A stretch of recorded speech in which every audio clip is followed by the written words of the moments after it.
Hello everybody, this is kefir. I wanted to show you what it looks like. So right now the kefir grains have made kefir and I'm going to separate the grains out because this is how you separate your grains from your kefir and then you feed them. So super easy, That's my husband's text, so sorry if you heard that.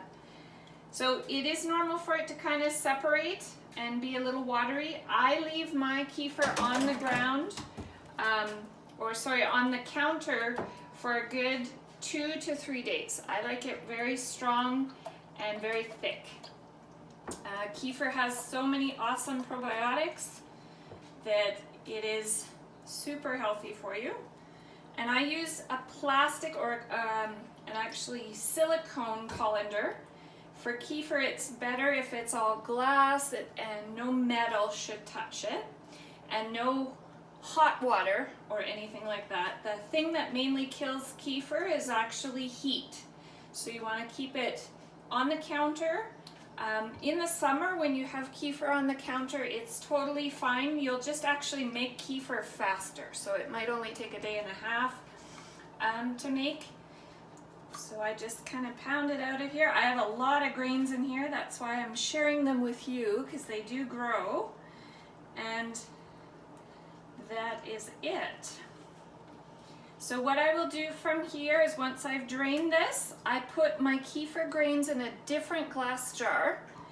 And then I fill it with whole milk, just pasteurized whole milk from the grocery store. And I put it back in the fridge if I don't want to make kefir. So what the milk does is it feeds it. That's what the kefir lives on. So you can store it up to a week in that fresh milk and it just stays alive.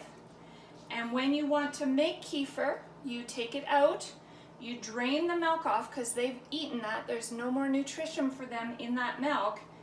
So you'll drain them again, put them fresh milk in your jar and leave it on the counter when you want to make kefir.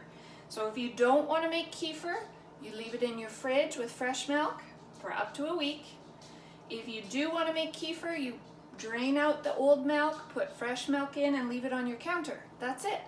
I do it once a week and it takes literally less than 10 minutes to make my kefir and we drink that throughout the week. Okay, so I hope you enjoy it and it really does help you feel happier, helps your body have good healthy digestion, and really your whole immune system comes from your digestion. So the stronger digestion you have, the better. So you can see this is actually quite thick and creamy, and that's when I like it the best, is when it's fresh like that. And you can make dips out of it. I make my own homemade Caesar salad dressing. That's what I use, is this. Any of my dips I make with this and a bit of sour cream or mayo. That's it. This is so healthy for you and your body will be happy with it. So I hope you enjoy it. Have a great day.